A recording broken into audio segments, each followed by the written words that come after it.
Hey girl, welcome to Rooted Radiance, the women's health podcast dedicated to helping you improve your health, grow, and radiate with confidence.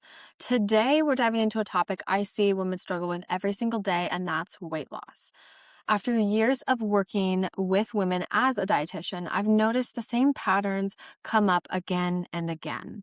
Women who are motivated, they're committed, and genuinely trying, but they still feel stuck, frustrated, or confused about why the scale isn't moving. And it's not that your effort is the problem, it's your approach.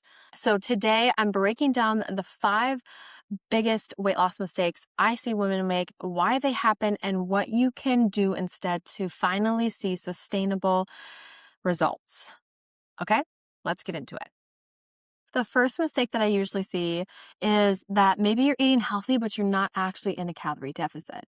So sometimes I've had clients in our sessions tell me I eat so healthy, but I can't seem to lose the weight. And this can happen for a couple of reasons. When I do a deep dive into their food intake with the client, they are maintaining weight because they aren't in a calorie deficit, and it's just related to the food that they're consuming and tracking specifically. So the hard truth is that you have to be in a calorie deficit in order to lose weight. That's simply the law of thermodynamics. That's how it works. You can't lose weight unless you eat less than what your body burns in a day. Usually the mistake with not knowing how much you're consuming is because you either haven't tracked before, you haven't tracked food in a long time, or you're just not tracking food correctly. So, for example, right, you could be eating a smoothie bowl, with some fruit or protein powder, maybe a nut butter, granola, some seeds on top, like chia seeds. It's healthy, it's nutritious, but that could easily put you over 800 calories just for that one meal. So just because something is nutritious doesn't necessarily mean that it's aligned with your goals, and that's where so many women get confused.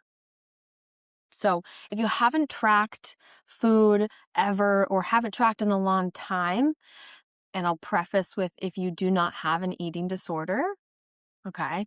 Only if you do not have an eating disorder.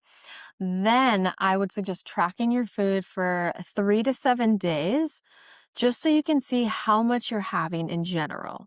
Okay. And when you do that, when you're food logging, don't try to restrict yourself. Just eat the way that you normally do so you can understand, because it's a really great starting point for awareness of your food consumption. If it's not related to tracking, the other thing that I've seen women do when they're not in a calorie deficit, where I've had them come to me, they tell me that they're eating healthy and they can't seem to lose weight. When we talk about that a little bit further, I've had some clients tell me that they follow an influencer's diet online, or some person on social media that, puts up there like what I eat in a day or here's how I eat. To say this in the most loving way, you are not them.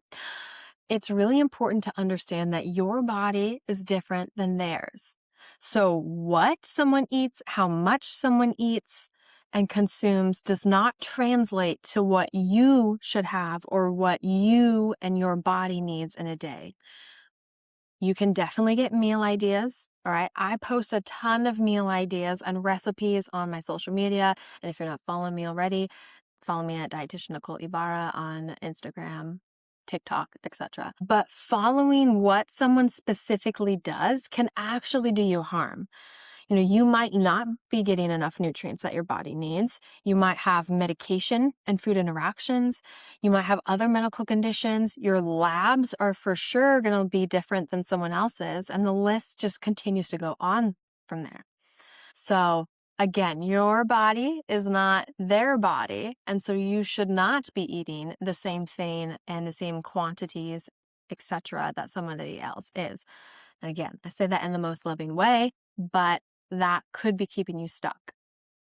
So please stop following some random influencer's diet, okay? All right, so that's mistake number 1. Now let's move into the second biggest mistake that I see.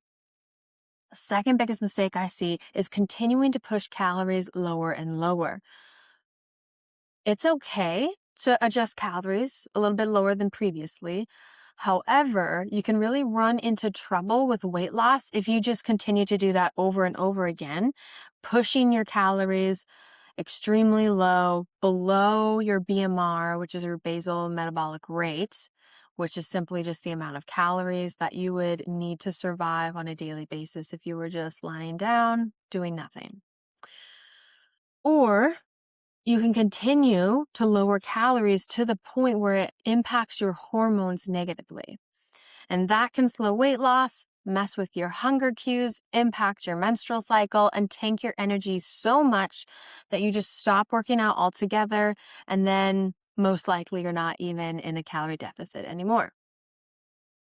This is really called metabolic adaptation, and that is when your metabolism is adjusting over time, and it changes how many calories your body burns in a day, and can also make weight loss, just feel harder and harder as you continue to lower calories. So instead, we want to balance a calorie deficit with diet breaks. Diet breaks are a great tool that I use with clients, and they can help really support and optimize your energy levels, support your hormones and your metabolism so that you can actually stay on track for your trajectory of weight loss. And a diet break does not mean just eating whatever you want. It just simply means bringing up your calories to maintenance calories for a period of time just to give your body a break and then going back into a calorie deficit. And I know that you know this feeling because you've tried to lose weight before. When you restrict your calories for an extended time, it just gets harder and harder as it goes on. It's almost like you're white knuckling it. And I know that you know that. And I felt that way too when I lost weight before becoming a dietitian. So I totally get it. This is where you don't keep going until the wheels fall off. It does not work long term.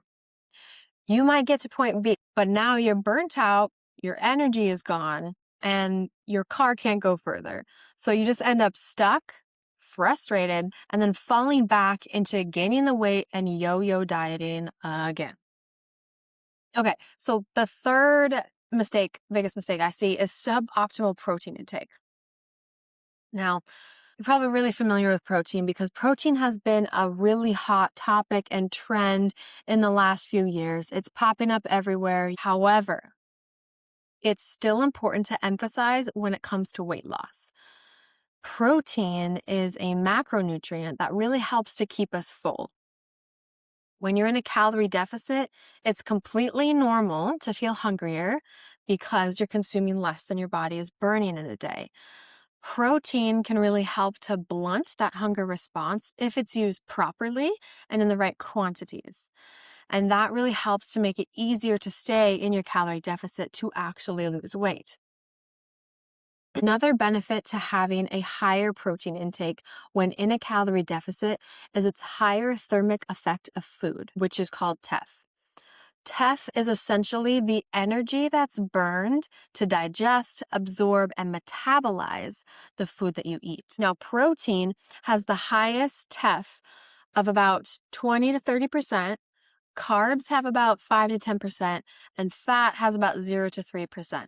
So protein naturally supports your metabolic rate. Protein also helps to preserve your lean muscle mass while you're losing weight. Protein also helps to preserve lean muscle mass while losing weight. This is why in my programs and in my one-on-one sessions with clients, we break down each meal and I suggest a minimum of 20 grams of protein in each meal. Ideally, that's closer to 30, but at least 20 to help keep you full until your next snack or meal. So some great sources of protein might be Greek yogurt, tofu, chicken, fish, cottage cheese, or a protein shake. The fourth biggest mistake that I see is having an imbalanced fitness plan. I still see so many women coming to me only doing cardio. We need cardio as part of our training for cardiovascular fitness, but it's important to have a more well-rounded fitness plan, especially when it comes to body composition and weight loss. For the weight loss and body composition change that you actually want to see in the mirror, you should be adding in strength training into your routine, mobility work, and rest days as well. For women who are only doing cardio, I like to explain all the benefits of strength training for both weight loss and overall health. Okay, strength training improves insulin sensitivity, supports your lean muscle mass, which increases your metabolic rate, and it's great for bone health and so much more. It's one of the most powerful tools for changing body composition because it helps you lose fat without losing muscle. And that is that sculpted, strong look that you're going for. A lot of women who rely only on cardio will worry that strength training will make them look bulky or like a man, and that's simply not the case. As women, we don't have the hormonal profile to build muscle in that manner, especially when we're in a calorie deficit. We don't have the same hormonal profiles as a man does. So we're not going to get that bulky, manly look. If you're somebody that's just doing cardio, you don't even have to start with free weights in the gym if it feels intimidating. You can start with calisthenics, resistance bands, or the machines in the gym. And when you're ready, then you can transition into free weights. Something is better than nothing. So I want you to keep that in mind. Even if you're just getting started and you're just doing calisthenics, or you want to just do machines or the resistance bands, something for strength training is better than nothing. Your muscles really need to be stimulated to stimulate what we call muscle protein synthesis. And the two primary ways that we do that is by strength training and our protein intake. So those are the two levers that I help clients pull on and adjust as we work on body composition so that they can actually get the results that they want and keep them long term.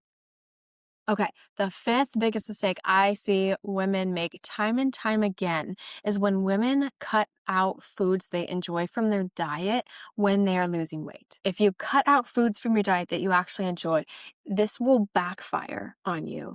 And it's a form of self-sabotage because it's unsustainable. I've heard phrases that women will say like, that food's bad, or it's junk, or it's something specifically good, or that's fattening for me, or a cheat meal, and so many other phrases when it comes to categorizing food in a certain way.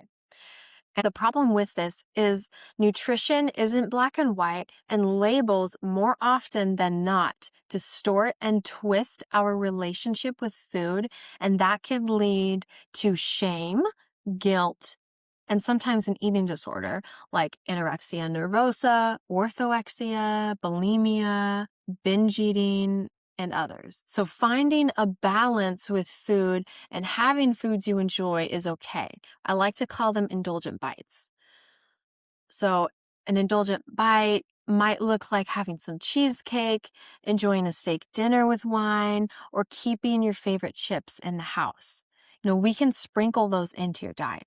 Allowing these foods is actually helping you stay consistent with your calorie deficit because you're not constantly fighting the cravings that come on or feeling extremely deprived. So this is sustainable, whereas restriction and avoidance is not.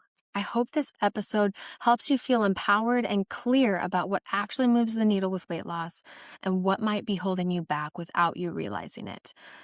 So if you're listening and you've been thinking, wow, I've definitely been doing some of these, you're not alone.